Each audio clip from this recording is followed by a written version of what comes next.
very lucky to have Beth Kanell here tonight. It's going to be so exciting. Many of you may have heard her discussion with Jane Lindholm on Vermont Public Radio a while ago. It was very cool. I learned some things I didn't know about the Fairbanks family, the allusion to the Fairbanks family. I'm just going to mention a few things that are coming up because we have, counting this program, 6 or 7 events in a row on Wednesdays, except for July 5th, which is a Thursday. But like I used to say in my introductions for Wednesday programs, it's Prince Spaghetti Day. Some of us remember that ad from New England. Wednesdays, it's Prince Spaghetti Day. It's program day at the Athenaeum. So coming up, next Wednesday, 7 o'clock, and all of the readings in the gallery, this is the series I'm mentioning, they're all at 7 o'clock. And they're actually, the title is Readings in the Gallery. I suspect they're going to be here. We're putting an HVAC system in the gallery. I don't think that's going to be ready for prime time. Jensen Beach will be here next Wednesday. He won the Vermont College of Fine Arts Book Award. The week after that, Jeff Friedman will be here. He is a poet. Jensen Beach is a novelist. His new book has stories, rather than poetry, but a beautiful writer. Jeff Friedman has a new book called, they can edit this on the video. Oh gosh, I'm sorry, I forgot. But it's tales, it's a little like folk tales, it's some prose poems, it's a very interesting book, and he is a really fantastic and engaging reader. The week after that, Nicole Homer will be here. She is the Dartmouth poet in residence at the Frost Place. Thank you. I thought I was a little more tuned up. The week after that, that's Wednesday. That will be Wednesday, July 11th. Laura Foley and April Osmond will be here. So 4 weeks of readings, 4 consecutive Wednesdays in a row. On July 18th, Jessica Aiken Hall, who is a local-ish person, New Hampshire person, has written a book called The Monster That Ate My Mommy. That is about her own really rough family life, her work to overcome problems, and a book about saying, this is what I went through, this is how I healed myself, and I'm offering some advice to you. July 27th, there's an arts and culture program called Writers and Their Mothers. Reeve Lindbergh will be here, one of our favorites. Rachel Hoddes will be here. Patty Oliver Smith, who had an exhibit here a couple of years ago about her grandmother's artwork. And someone who I don't know, but who I will meet, Gardner McFall. They will be talking about they as writers and their mothers. So that should be a lot of fun. That's a Friday night, July 27th. There is no test on this. It's all on our website. That's where you want to go for the facts. Beth Kanell, who we're so happy to have here and so lucky, lives in northeastern Vermont. She'll be very familiar with this intro because it's from her site. She lives in northeastern Vermont with a mountain at her back and a river at her feet. She writes mysteries, poems, and book reviews and digs into Vermont history to frame her history-hinged adventure mysteries, The Long Shadow, about which we will hear tonight, The Darkness Under the Water, The Secret Room, which we will probably hear mention of, and Cold Midnight. She shares her research and writing process at bethkanell.blogspot.com. Her mystery reviews are at kingdombooks.blogspot.com, and it's kingdombks.blogspot.com. She's a member of both Sisters in Crime and the National Book Critics Circle, and can't resist writing more mysteries, as we know. She says of herself, I'm the oldest of 5 siblings. I grew up in Montclair, New Jersey. Sometimes I tell stories of those days at my author blog. I moved to Vermont in 1978. I don't expect to live anywhere else. I've grown to fit the mountains and the communities around me. Yes, I always have another book being written. Actually, I usually have several. They all hinge on how we see history. We grow and change, and so does our vision of how the past affects us. The heart has 4 chambers. The writing heart has many more rooms than that, all of them collaborative in the name of better writing and a better world to come. In just a minute, I will introduce Beth. I want to thank Joelle Beck for being here because The Long Shadow is for sale right over there. Joelle is the owner of the Boxcar and Caboose. Support your local bookstore. Here is Beth Kanell.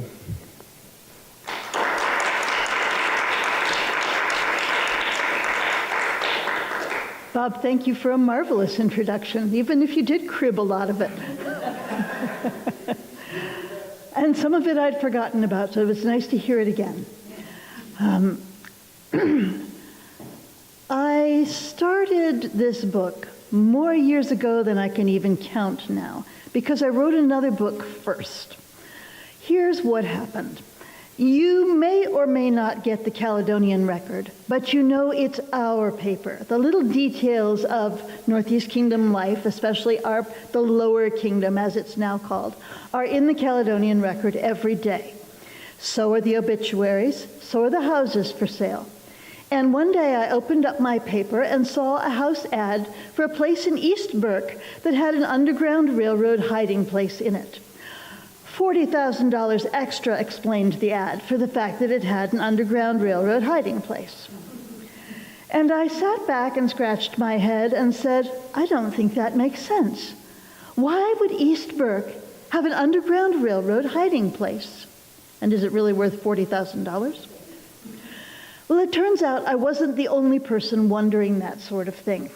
There came a time in Vermont's tourism life when a lot of people were advertising Underground Railroad hiding places in their homes.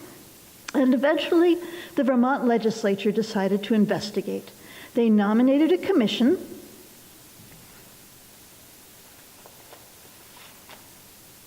And this is the commission's report, called Friends of Freedom. Out of all the 125 sites and people that the commission investigated, they found 5 that might have attachment to the Underground Railroad in reality. Making it even worse, Jane Rokeby, who basically spent her life, I said that wrong, Jane Williamson, who basically spent her life developing Rokeby in North Ferrisburgh, Vermont's premier verified site for Underground Railroad activity, is very blunt in saying that Vermont didn't have an Underground Railroad, it had an above-ground railroad. If you were black or brown and you reached Vermont in the 1800s, you were safe and you were free. And if you came to Rokeby, which was a place owned by a Quaker family, they would help you get a job, pay you if you couldn't find another job, help you save up your money so that you could buy some land and get you into business. In fact, I went down to Burlington. It turns out that the U.S. Census, and it's nice to have lots of grown-ups here who all know what the census is, and do you know what the census is?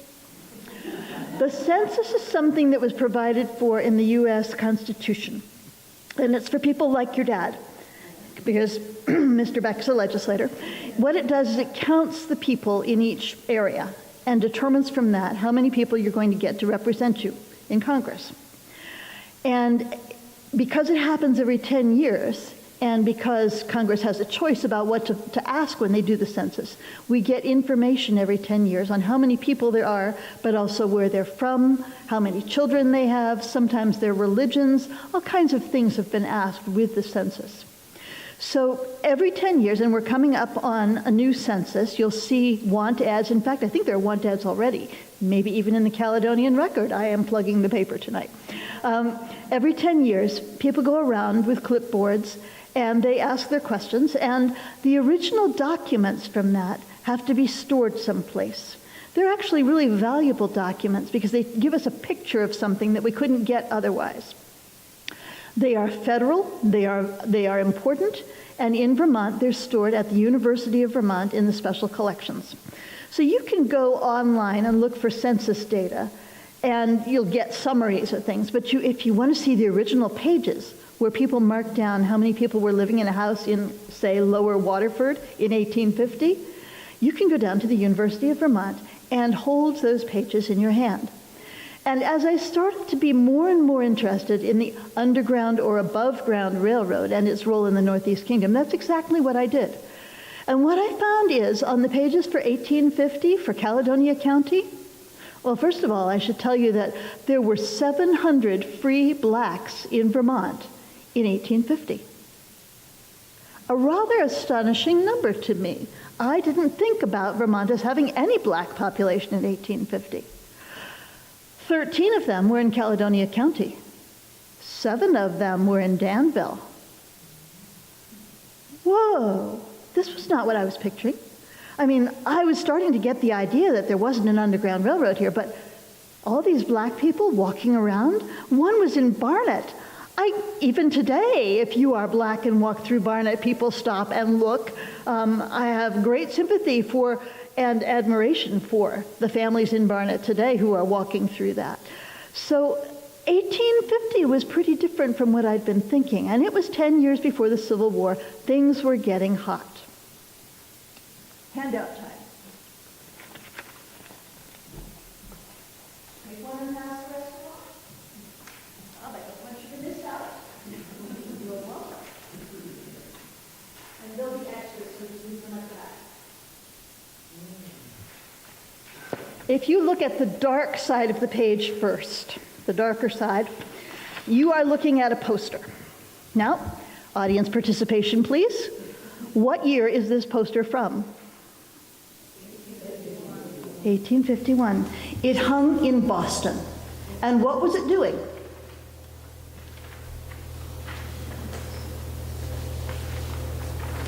Somebody give me a guess. Linda, you know. What was this poster supposed to do? It was a trap. It wasn't a trap. It was a warning. Who was it warning? It's a true warning. Who was it warning? Right. If you were a person of color in Boston in 1851, you needed to be very careful because you could be kidnapped and sold to the South, whether or not you had ever been enslaved. It was a dangerous time, even though it wasn't in Vermont. Now turn the page over. Halfway down the page, can you find Vermont? Mm-hmm. And what's the next thing you see? St. Johnsbury and the Fairbanks brothers, Erastus and Thaddeus. They're the ones who founded what? Fairbanks Scale, yeah. Thaddeus invented it, and Erastus was an amazing businessman. And Joseph P. Fairbanks is there too. And who's the Fairbanks who's connected with the Athenaeum, Bob? Horace Fairbanks, good, okay. So these are all relatives. Horace, Joseph P. or J.P., Thaddeus, Erastus. And what they're doing on this page, this is a record from the American Colonization Society. It was a society that firmly believed that the solution to slavery was to send the black people back home. I think of this as kind of a Vermont solution. If you were a Vermonter and you were kidnapped down to Georgia and someone came along and freed you, what would you want? To go back home to Vermont. So the Fairbanks were among many people who thought, well, that's what those black people must want. They must want to go back to Africa. And they were collecting money in the American Colonization Society, collecting money to get the use of big wooden ships and send people back across the ocean home. There were two problems with that. One is that many of the African Americans in Vermont and in the United States and in the South in 1850 were 4 or 5 generations away from having lived in Africa. Their home was here. The other problem, which the Fairbanks, I think, did not realize, because they were good guys with numbers, and if they'd realized it, they would have taken another approach, I'm convinced, is there were 3 million enslaved Africans in America by 1850. 3 million. Now, some of them did get sent back by the Fairbanks contributions to this colonization society, and they helped found the country that we know now as Liberia. But it was just a couple thousand. How many people can you fit on a wooden ship without throwing them into the brig like they brought them over as? Maybe a couple hundred at a time. So it would have taken many ships and a lot more money than ever got collected. And yet these collections, these donations from the Fairbanks on this page, these represented big money. I mean, a week's wages might be $10. And here is Erastus Fairbanks giving $10. Here is Dr. Shedd from Peacham giving, is his 10 or 15? Who's 10? Okay. These people are really putting their money where their beliefs are. And they were among the very sincere Vermonters who had strong opinions. Now, many Vermonters had a religious belief for being against slavery. They felt that it was sinful to try to own another human being. There was actually only one slave hunter who made it into Vermont in the years before the Civil War. And when he arrived in Middlebury trying to demand that the person he saw as property from the South be given to him so that he could collect money and get them back there, he was taken before a judge in Middlebury, and the judge said to him, well, I understand your point, and we do believe in property rights in Vermont. If you can show me a bill of sale from the Lord God Almighty, I'll give you back the property. So Vermonters were pretty firm about that in general. On the other hand, they were worried about property. As the Fairbanks brothers would have told you, they had big holdings in the South. They didn't need to go antagonizing all those people. And if someone declared that slaves were free, what about all those people who'd invested in them? So they were really baffled. And as our book, The Long Shadow, opens, and I'm skipping past the book that came before it, but we'll come back to it. As The Long Shadow opens, we have a family in North Danville, given the name North Upton in the book, because even towns get a pen name in fiction sometimes. I'm going to pass out and let you pass around some pictures of North Danville. And as our story opens, our protagonist, Alice Sanborn, who's 15, about to be 16, is at dinner being the noon meal, in the kitchen in North Upton, Vermont, and it is March, sugaring season. My Uncle Martin wiped his plate with a thick slab of graham bread and pressed the gravy-soaked slice all into one mouthful, brushed his hands off on his jacket, and pulled a rustling handful of newsprint out from under his chair with a flourish. Your man's gone soft of thinking, he told my father as he shoved the pages toward him. Webster, that golden orator, has turned coat on us. What use is the Union to us all if we let the stinking reek of slaveholding move into the territories after all? My mother made a small sound of protest. Thump came my uncle's fist on the table, and the dishes rattled. At the same moment, I heard a light tap at the kitchen door. At my mother's nod, I rose to see who had arrived. Standing in the dooryard, faces flushed with cold, were my two sweetest friends, both speaking at once. Alice, school's finished for the week. The doctor said it's too close a space, and the Hopkins twins are fevered, Jerusha announced in a burst, overcoming Sarah's softer voice. So will you come across after supper to sew with us? We've only one guest at the house, you know, and there's no stage arriving till Monday, and my mother said to ask your mother. Jerusha is the most beautiful girl in North Upton, Vermont. Her hair shines like black silk, and her clothes are always the latest styles. I love the way her eyes crinkle with merriment, and her mouth smiles naturally, even when she's at her books. And Sarah? Well, she's our adopted sister, we say. A sister dark as tanned deerskin with deep brown eyes that hold all the hurt and horror of the Africans pressed into Southern slavery.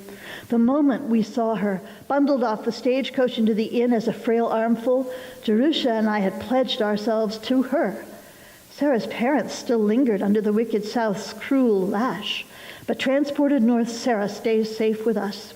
Though as best anyone can tell, she's only some 12 years of age, she has brightened and sharpened in our care so that she studies with Jerusha and me at the schoolhouse.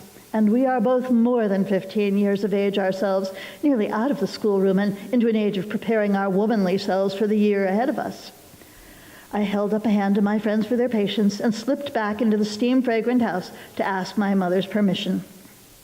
A roar and more thumping came from within the house, and I told my startled friends, "It's news of the Senate and Daniel Webster himself. I'll tell you everything later." They laughed with me, knowing how men love to argue, and I watched them pass back to the road before I took a final thirsty breath of the clear March air and returned to the family dinner within. Inside, I found my mother in retreat, her back turned to the brothers at her dinner table. Anger snapped in the air. My father scowled at the broadsheet laid out on the table. Standing lopsidedly next to him and leaning on the table, my overexcited uncle stabbed the page with a thick finger. Webster proclaims the South to stand in the right in its complaint that the northern states fail their constitutional duty to return the escaped slaves. See it here, he calls the South right, the North wrong. My father grunted in acknowledgement. I knew he cared more for union than for abolition. What use would it be to insist that all the Southern slaves receive freedom if in the process so many landowners in those distant states lost the value of their goods and took measures to secede from our young nation? Uncle Martin stabbed the page again. See, Ephraim, can you not see the false thinking? How can any man say there's been no loss of liberty when men whose only difference lies in their skin are in turn bound and flogged, treated as no more than the beasts of the field? Of an instant, Sarah's small, dark face hung before me in my thoughts, and I turned toward the table without further thought, saying, Sarah's father, then, and her mother. Is Senator Webster saying they'll not ever live unslaved, unbound? Papa, is that what it means? My mother tugged at my arm and hissed at me to hush. My father's dark red forehead warned me I'd said too much, had given too much advantage to my uncle in the argument. Compromise, my father growled. There's no union without compromise. There's no union without a constitution that honors what we all know to be true, Uncle Martin responded. Your daughter sees it before you do, man. Is a dark-skinned child less of a daughter than yours? Is she a pup or calf to be whelped and stolen from her milk and mother and from the care of her father? So you can see, Alice's family is already in great conflict over this. In fact, her mother believes in helping out anyone who is fled from the South, one person at a time, caring for them, the way the church has taught. Her father thinks that the Union is the most important thing and that there's no good solution yet to abolishing slavery except to hold it back from the territories, and that's where Daniel Webster has just betrayed New England by allowing it into the territories. So her father's really at a disadvantage. And Uncle Martin, well, he has picked up a printing press, and as Alice is about to find out, he's leaving town. He's headed for the territories himself to do what many Vermonters did, to go out there and spread the word and fight for the territories to be free of slavery. So what's Alice going to do? How's she going to handle this? Well, things are going to get much more confusing in just a few minutes, really, because there's a bounty hunter headed to town. Now, remember I told you earlier there was only one slave hunter that made it to Vermont? But there were bounty hunters, and bounty hunters were something a little bit different. They were after a criminal where there was a reward available. And when Alice hears there's a bounty hunter coming through, and I have to say, this is what I like about writing young adult. Teenagers don't understand everything quite as well as they think they do. Alice gets it confused, and she thinks her friend, Sarah, is in danger, that this man could come to town and kidnap Sarah and take her back to the South. Well, she's not going to stand for that. Fortunately for her, her father does get her agitation and says, look, don't get all worried. You and Jerusha and Alice can all go to St. Johnsbury, right here. They are headed to Main Street, and you're going to read in the book the description of what Main Street was like then as they go down the road and turn around and head to the judge's house, because the judge has living with him a black woman named Ruth Farrow. Now, you know, novelists do stretch and borrow a little bit here and there. But I want you to know Ruth Farrow was a real woman who really lived in St. Johnsbury, was black, and had been enslaved. This is new language, by the way. We now say enslaved rather than a slave, the same way we say a person has a handicap rather than is a cripple. So this is a new way to talk about what slavery did to the people who were enslaved. My tongue still stumbles on it. It's new to me, too. But it's important language, and we'll keep talking about it. So Alice and Jerusha and Sarah ride in the carriage to town to visit Miss Farrow, where Sarah can feel comfortable. She already knows Miss Farrow. In fact, Miss Farrow brought her to North Danville through the help of Thaddeus Stevens. Okay, let's pause and take a look at what's true and not true as we're moving into this. I want to show you a bunch of things. This is how I start with a book. I start with stagecoach schedules from 1848, pictures of houses and buildings in North Danville, notes about characters, calendars from a particular year so that I won't mess up Thursday and Tuesday, things like that.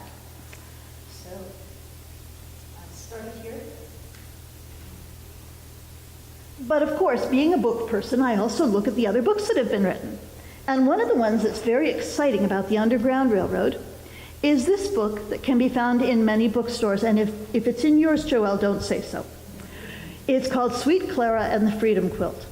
And you may have heard about this. You may have heard about people who hung quilts that had directions in them for escaped slaves to know when it was safe to stop at a house and how to go north. Very exciting. And it's based on this book called Hidden in Plain View, which is nonfiction. It's history, and it tells you all about how it happened. There's just one problem. This book was mistaken. This author screwed up. The quilt patterns that she mentions are quilt patterns from after the Civil War. There were no signal quilts. But the story was so wonderful, so romantic, so enchanting that this book is a big hit, and this book is selling like mad, and they're not real.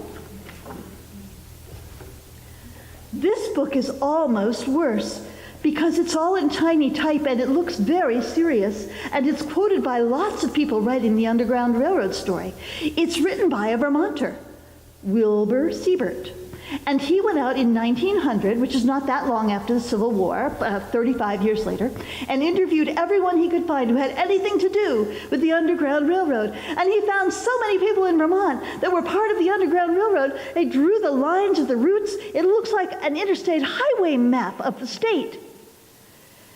Except that he confused people who felt strongly about abolition with people who were actually escorting Underground Railroad fugitives. And it's false. The conclusions he reached are completely false.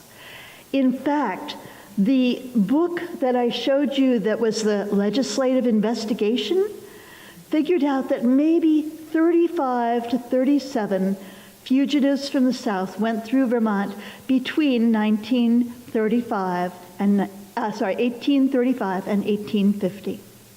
1 or 2 per year went through the whole state. Why would you build a house with a room that's hidden for 1 or 2 people per year? Well, we're going to answer that. But first, here's a picture of Thaddeus Stevens. Thaddeus Stevens is one of the people who's real in the book. I took a liberty writing about him, and I took it because Lynn Bonfield, an archivist in Peacham, said, wouldn't it be cool if Thaddeus Stevens had something to do with the Underground Railroad in Vermont? He was actually raised in Peacham, Danville, and Barnet. He's one of our guys. But as an adult, as a lawyer, he went off to Pennsylvania, ran for Congress, and became one of the strongest voices for the abolition of slavery. Yay, Thaddeus Stevens. So I said to Lynn, it's fiction after all. I'll make up a little piece here where I say that Sarah arrived in North Danville because of Thaddeus Stevens. He had a network, he knew about Ruth Farrow in St. Johnsbury, and he sent this child along. Well, right after I finished the book, just as I sort of put the last page down from the computer, there was an announcement that the archaeologists had just gone through Thaddeus Stevens' house in Pennsylvania, and by golly, in the basement were rooms for the Underground Railroad. So sometimes, if it looks like it makes sense, it does in the long run. I also just want to show you, this is you know this one. This is some of the collected stories from another woman who was enslaved and ended up in Vermont.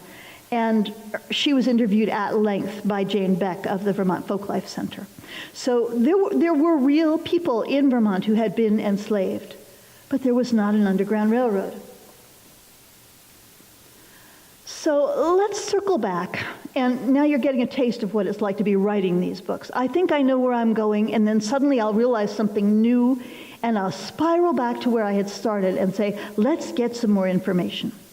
So our girls have arrived in St. Johnsbury, and they've come here to get away from where the bounty hunter's coming through North Danville. It turns out to be a mistake because the bounty hunter has heard that somebody has headed in haste to St. Johnsbury, and he is highly suspicious, and so he immediately changes course and heads for St. Johnsbury himself. And the next thing they know, they're at Ruth Farrow's, and they hear the bounty hunter outside. And they get into a real panic. they end up with the help of a handsome but mysterious young man who actually is a political operative named Solomon McBride. They end up grabbing that carriage and heading north. They're going to keep Sarah safe no matter what, even though they are headed up toward Sheffield, up the heights, in the middle of a March snowstorm with catamounts and wolves on the road. And worse to come.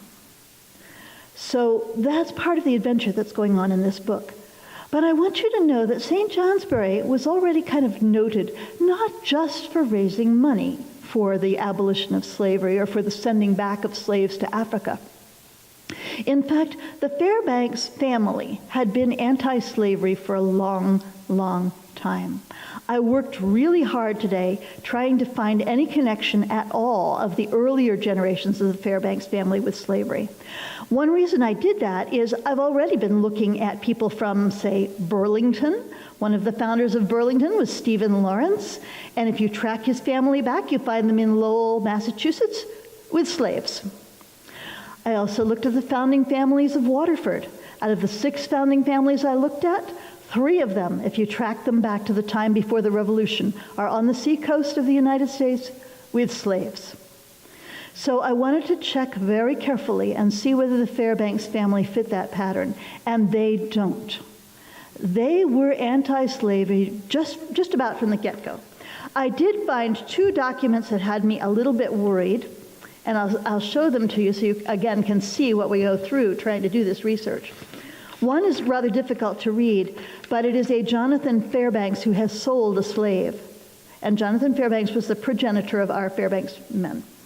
Jonathan Fairbanks, who has sold a slave in 1771 in Fredericksburg, Virginia. As far as I can tell, he was not a member of our Fairbanks family. It's also interesting to know that Jonathan Fairbanks, the American immigrant who founds our Fairbanks line, spelled his name in at least 3 different ways. So you have to watch out as you're doing the research. You have to look for all of those spellings. The other thing I found is a note that was in the Massachusetts Historical Society, and it's a petition from Jonathan Fairbanks, who started in Dedham, Massachusetts, and you can visit the Fairbanks home there, which some people call a mansion. I would not. I'd say it's closer to a sort of fancy end Vermont farmhouse with lots of little buildings attached to each other. And it's a petition requesting that an Indian child who had been rescued be given to him in exchange for money. Is it proof that he had an Indian slave? Maybe not, but maybe doubtful. Now, let me start these around and I'll tell you more. This might be, raise your hand if this is the first time you've heard of an Indian slave in New England. Okay. I just learned about this a couple years ago. It turns out that when our settlers came in from Europe and began to work their way across New England and took land that they assumed was empty, but that belonged, in fact, was used regularly by Native Americans. And in some cases, the Native Americans were there to protest this. If the Native Americans protested enough, the settlers would capture the Native Americans, and then they were considered war capture. And under the laws of the time, war capture could then be sold as indentured servants or as slaves. The Native Americans who were captured in this way as settlement came into New England were very good at running away. And if they reached the woods, they knew how to live there and they knew how to reach their families. So New Englanders are nothing if not practical. They traded them. They put them on the ships that were going down to the Caribbean to get sugar and rum, and they exchanged them for Africans who'd already been imported to the Caribbean, who had no idea how to manage in the Vermont woods. So the Indians went down, and the Africans came back. Some people had the knack of managing both Indian and African slaves. Jonathan Elkins, founder of Peacham, for whom Elkins Tavern is named, for whom we have this long, wonderful story about when he was out there building the Bailey Hazen Road, and the Indians came through and captured him and his family, and one of them couldn't escape and had to be ransomed years later. Jonathan Elkins owned property across the Canada line on which he had both Indian and African slaves. This is kind of the miracle of today's archives and the access to them is that I can open the page to the record of Jonathan Elkins' ownership in Canada and see that right there. So we say that in northern New England we didn't have anything to do with slavery, but in fact slavery was permeating our backgrounds. Slavery was part of the wealth of the New England settlers, more so by the coast. Not many people brought slaves with them from the coast. It was common on the New England coast in the 1600s for each household to have one slave who worked in the house, not the fields the way that we imagine in the South. Plymouth Plantation actually had the first slave imported in the 1630s. Some of this stuff I don't like finding out. But New England was also thriving on cotton. New England was putting up those textile mills that come into all of Catherine Patterson's books, where Vermont girls who are ready for independence go down to Lowell, Massachusetts and get a job. New Englanders were putting up textile mills that dealt with what fabric? Who knows? Not wool for the textile mills. Try again. Cotton. The same cotton that the unpaid generations of Black Americans had been planting and getting back from the field and harvesting. And it turns out that if your family gets no pay for 2 or 3 generations, you are really stuck compared to families that have been earning money and setting up their kids with, let's say, a wagon and the tools for cutting down trees in Vermont.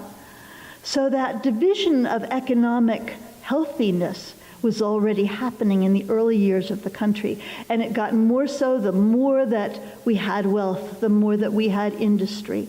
The first machines that New England sold that made significant money, you probably know that Springfield and Windsor were the heart of the New England machine invention area. Those machines were for cotton. Every time that you look around, New England's wealth has its roots somehow in cotton.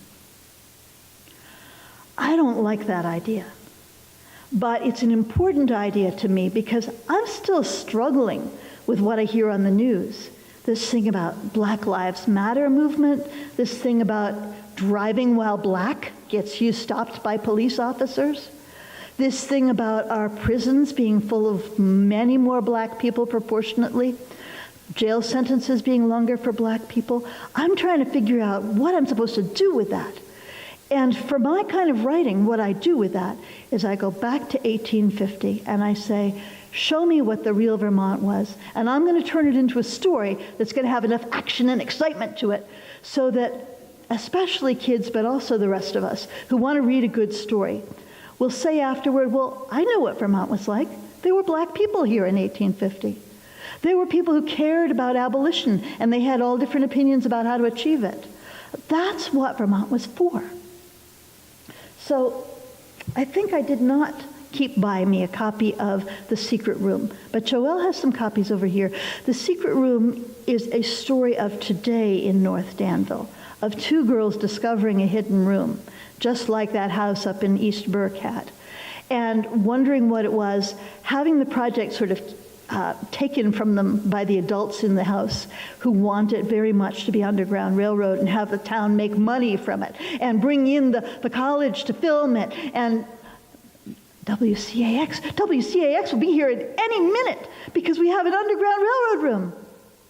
The girls in the story are smart and they do the research, but by the time they figure out what the room was actually for, things have gotten out of control. So that takes me cycling back to the Fairbanks family. Erastus Fairbanks became Vermont's governor, not once, but twice. The first time was in 1852. So not right around the time, actually, that the Long Shadow takes place. Erastus Fairbanks had the Elks home. Do you all know where the Elks building is? Tanya, if you go down Western Avenue, it's the massive home on your right. And the Elks Club meets there now. And a few years ago, Motor Vehicles had an office there, and I think there's an easy trash pickup in the yard many times, okay? That was Erastus Fairbanks' house, and he became Vermont's governor in 1852. And he made a mistake. he signed a bill that the legislature had passed. Well, that doesn't sound like a mistake, but it was a bill turning Vermont dry, banning alcohol. And as a result, he did not get reelected because he signed it.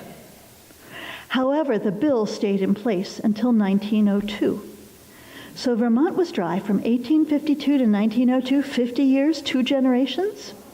And then, those of you who are history buffs or who have been watching these things on TV, you know that Prohibition came in not that many years after that, and the whole country went dry. So basically, Vermonters have had at least 3 generations, maybe more, of people who knew that they needed to hide their booze. If they made dandelion wine, they needed to hide it. If the minister was coming to call and he wasn't one of those ones who liked his little tipple, they needed to make sure the door to the basement was shut. And most of the hidden rooms in Vermont are from that period. Erastus Fairbanks was also the brother of Thaddeus Fairbanks. The 2 of them, as I mentioned earlier, were Fairbanks scale. They were the owners, the instigators, the men who brought wealth to St. Johnsbury before anybody else did. And Erastus was elected again in 1860. The Civil War began in 1861, and Erastus was still governor. He and Thaddeus and their company, Fairbanks Scale, had enormous investments in the American South because they were into machinery. They were selling things that people processed cotton with, and they had all kinds of farm machinery down there, platform scales, all kinds of things like that. And Erastus and Thaddeus were both keenly aware that if the country went to war, they were going to lose all those assets in the southern half of the country. And yet, when President Lincoln got in touch with Erastus Fairbanks, Governor Erastus Fairbanks, and said, "I need men from Vermont," Erastus Fairbanks drew a deep breath and said, "Vermont will do her full duty." There wasn't even at that time a knapsack to be had in Vermont. Erastus made sure that the materials that the men would need for enlisting and for going to fight were found for them and sewn up into what they would need. Uniforms, knapsacks, blankets, all of that. And Vermont provided an enormous number of men for the Civil War at great sacrifice to Fairbanks Scale. So we also have Joseph P. Fairbanks, who became one of the loudest, strongest voices in Congress for the abolition of slavery. We have the Fairbanks brothers trying in every way they could, all different ways, to fight for the abolition of slavery and for the Union to hold. The other reason that St. Johnsbury was really important when you talk about the abolition of slavery was a man named Jonathan Arnold. Now, could you put your hand up if you know where Arnold Park is? Okay, a fair number of you. And those who don't, if you turn that way when you go out of here, there's a little triangular park kind of at the end of Main Street before it curves down toward the bowling alley and all that. And that's Arnold Park. And Jonathan Arnold was one of the founders of the town, and his beautiful home is right there by the park. But before he was a founder of St. Johnsbury, he was a very prominent man in Providence, Rhode Island. And in the 1600s, Providence, Rhode Island had a lot of slavery. In fact, any state that had a lot of seacoast had a lot of slavery. But Jonathan Arnold was opposed to slavery. So the year before the Declaration of Independence, attorney, although they called them Esquire then, lawyer Jonathan Arnold, joined with other people in Providence, Rhode Island, and wrote a letter saying that they were no longer going to pledge allegiance to the king. That from now on, anyone in Rhode Island that was going to pledge allegiance would pledge it to the state of Rhode Island instead. And at the same time, he was collaborating with a group to fight slavery and have it outlawed in Rhode Island, and succeeded. Rather to his probable embarrassment, someone gave him a slave as a present. And that was Ruth Farrow, whom I've already mentioned. So when Jonathan Arnold became one of the settlers of St. Johnsbury, Vermont, and came up and chopped wood and cleared land and eventually built his grand house, he brought Ruth Farrow with him. But his work in Rhode Island had already made sure that she was no longer a slave. According to Edward Fairbanks, yet another Fairbanks, who wrote the story of the town as he understood it, featuring, of course, the Fairbanks family, Edward said that people knew her as Old Black Ruth or Aunt Ruth, and that children would follow her through the town. And he said that she was probably the only black person most children in St. Johnsbury ever saw. But she lived here, and if you go up to Mount Pleasant Cemetery, you can find her stone. Some of you know that that's how I come up with tidbits for all of my books, is Mount Pleasant Cemetery, because the Chinese man, Sam Hua, is also buried there. Okay? So do go looking for Ruth Farrow's stone and the stone of the Arnold family, because that's where her stone is. It's in that plot. I do have a rumor that I picked up today from some Rhode Island material that Jonathan Arnold may have been a Quaker. And since I know that the Quakers were big instigators in the abolition of slavery, I'm going to be following that and seeing whether I can confirm it. I think it would be really neat to know that. But when you came into St. Johnsbury in 1850, this was the town of the Fairbanks family who fought against slavery. This was the town of Jonathan Arnold, who had insisted that slavery be abolished in Rhode Island. This was the town where a black woman could walk through the town and the children would follow. This town had a lot to say about the abolition of slavery. So I'm going to stop and take questions. Linda. I have a whole lot of questions. Okay. Researching my own family, kind of Michigan, found out, Sure. 20 slaves there. And I did learn there was something about if a black person from the U.S. made it to Canada, if they lived there for 6 years, then they could come back to the U.S. or at least New England and wouldn't be captured by the police and sent back. So I didn't know if you... Are you looking for confirmation? Yeah, if you know something about that. I don't know about the 6-year part. I can tell you that poster in Boston was no joke. It didn't matter where you had lived or what proof you had that you had been free. If you were captured, you could be sold. Okay, because what I read was that related to the Underground Railroad, what they were trying to do was to get to Canada, because Canada had abolished slavery, and if you lived there long enough, then you would come back to Michigan. And Michigan is going to be different from Vermont, because Michigan has a lot more water, Michigan has a lot more significant boundary with Canada, and there's a lot more trade going back and forth. So you see clusters of black towns forming on the other side of the Canadian border from Michigan. You see them here too. There is a cemetery in Stansted that is for black people from that period. Hold on just a little bit longer. That's okay. There was the problem of if you came back and you were in a state where there were people who could capture you, you didn't have much of a chance.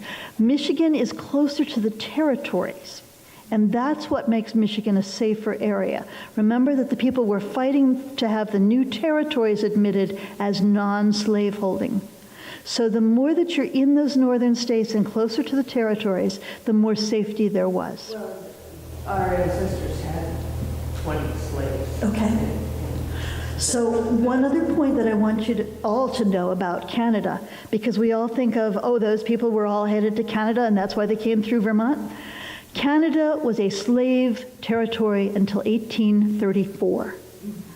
Slavery was not ended until then, and it was ended all at once in the whole British Commonwealth system. So before 1834, even if you reached Canada, there was no hope for you. Yeah, because I understood that, like in Boston or in other places, that an escaped slave was like stolen property, and so you would get in trouble if you gave a room to stolen property. But are you saying that in the state of Vermont, there wasn't that kind of law that the police, The law was the government had, if they caught you? The law was a federal law. in 1850. But what do you know about Vermont and marijuana right now? Is marijuana illegal federally? Yes. Yes. In fact, if you live in federally subsidized housing and you live in Vermont, you can't have any marijuana in your property. But if you don't, you are now allowed to grow it and possess, I think it's 2 mature plants, 4 immature plants, and 1 ounce for personal use. So that happened then too. Vermont couldn't unmake the law, but by golly, Vermont courts could drag their feet, and Vermont wasn't going to let slave catchers in. And when did This happens in 1850, because 1850 is when the Fugitive Slave Act is passed. when, like after the Revolutionary War, would escape slaves? Sure. But there were also people who had never been enslaved and who were black. Up in Coventry, which is just before you get to Newport, you know it, Tanya. Not everybody does. It's a little tiny town, and it actually was a bigger town than Newport in 1850. Coventry has a soldiers' memorial, like the one we have in the courthouse park here. And on each of the 4 sides, it shows the men who died in a different battle of the Civil War. Cold Harbor, the Wilderness, Gettysburg. There are 4 names on there that are the same last name. It is Miro, M-E-R-O. And the 4 Miros who enlisted from Coventry all enlisted in the Massachusetts 45th Regiment. Anybody enough of a Civil War buff to know what that meant? That must be the Black Regiment. It was. Good guess. Yep, that was the Black Regiment. They were adult black men in Coventry who enlisted. Their parents, the Miro, the next generation before them of Miros, were free blacks in southern Vermont in 1809. So Vermont had free blacks living here. There were free blacks in Heinsberg, in a very large community. There were free blacks in the Heartland area, and the Miros connect with some of those. I've actually, thank goodness for the internet, I've been emailing with a descendant of the Miros who said, have you looked at this person from Woodstock? I have this photo album from Woodstock, and she's sending me pictures of these black men in their Civil War uniforms. So this is a wonderful thing about Vermont. It really was a welcoming place. Yeah. Go ahead. I have a question about writing a historical novel. I'm about halfway through, and I'm kind of fascinated by when you choose to use real names and when you choose not to, like for example with Fairbanks. Right. The publisher said, if it's connected to a business, change the name. Yes. So I had to change the Fairbanks name, but you found them in there. House could stay the Patrick's. Yep. And Alice Sanborn, I actually named Alice for a teacher from Riverside, Alice Lee. You might know her. Her brother is Jerry Lamoth, and Jerry is the historian for North Danville. Jerry collects every document available and has already published 3 editions of his book of North Danville history, and it's growing. It's now this thick. And Jerry's been a great support. When I have a question, it's Jerry I can turn to. Jerry told me about the teaspoons that get loaned, but if somebody finds out that you borrowed teaspoons, you're embarrassed. So if you haven't seen that yet, there are teaspoons that get borrowed at some point in the book. So the only names that I deliberately changed were names where there was some kind of business attached. Ruth Farrow, I felt like I could leave in there. And I really wanted her name to show up. There's something in Jewish tradition that says as long as someone speaks your name, you're present in the world. And I wanted to give Ruth Farrow that. The same thing with the Miro brothers. I wanted to salute what the family had done. There is actually a statue for the Miro family in New Haven, Connecticut.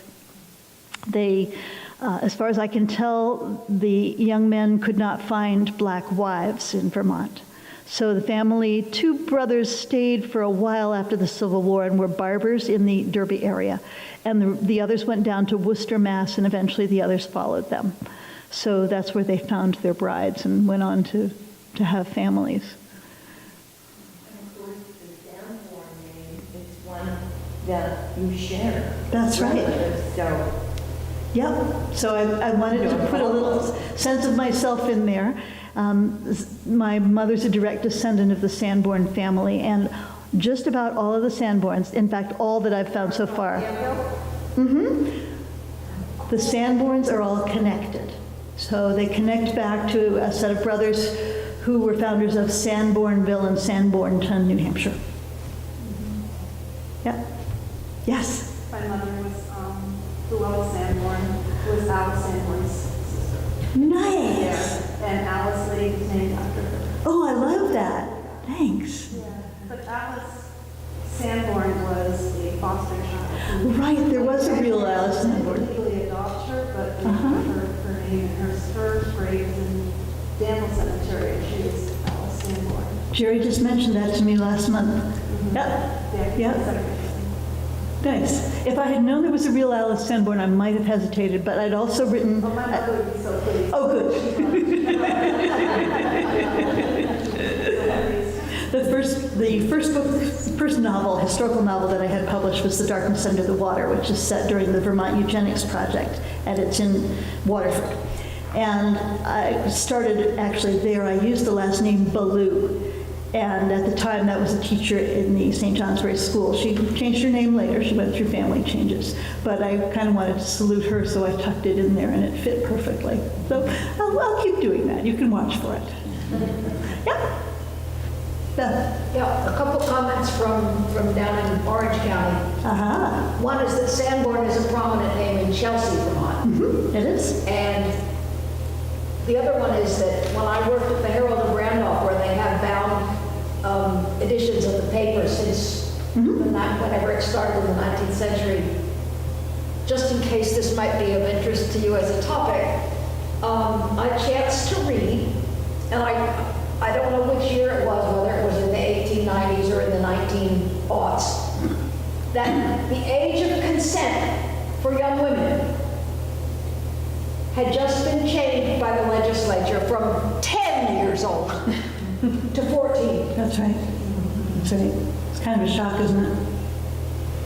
So, retreating back to the Sanborn name for a moment, if you look at Vermont histories and atlases, you're going to run quickly into a set of maps called the Sanborn maps. And they were the insurance maps for Vermont for many years, and they still are used in courtrooms. And that also is the same Sanborn family that's in Lyndonville and North Danville. Yep. Before Sanborn, they founded Hampton Beach. That's right. And I went down to Exeter, New Hampshire a week and a half ago to find where my grandfather had his poultry farm. And I was one town away from Hampton and wondering whether I was going to have to go there. But it turned out the Exeter Library had the volume, the business directory that had my grandfather and my mother in it. So you never know what you're going to find once you start digging into these histories. But just to sort of wrap up again and emphasize it, St. Johnsbury was big news in the abolition of slavery. And if you are from this region, you have something to be proud of.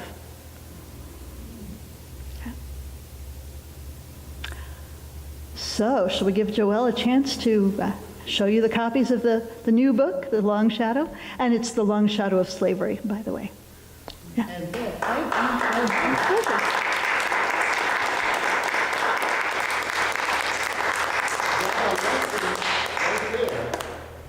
Terrific. That was a marvelous